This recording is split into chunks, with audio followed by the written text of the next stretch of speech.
অন্যতম সহযোগী সাবেক বাণিজ্য উপদেষ্টা সালমান এফ রহমান এবং ঢাকা উত্তরের অবৈধ মেয়র আতিকুল ইসলাম এবং সাবেক অবৈধ এমপি সোলাইমান সেলিম সহ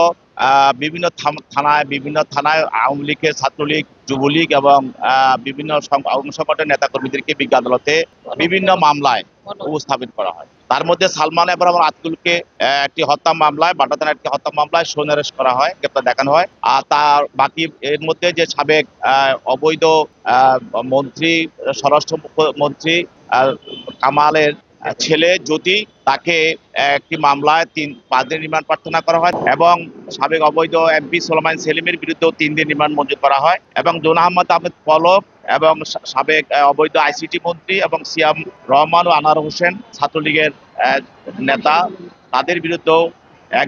3 দিন এবং গতকাল 4 দিন রিমান্ড মঞ্জুর করা হয় এবং তাদের পক্ষে তাদের আইনজীবীরা ছিল, তারাও রিমান্ড বাতিলপূর্বক জামিনের প্রার্থনা করেন। উভয় পক্ষের বক্তব্য শোনার পরে বিজ্ঞ আদালত রিমান্ড মঞ্জুর করে এবং তাদেরকে তদন্তকারী কর্মকর্তার হেফাজতে প্রদান করে।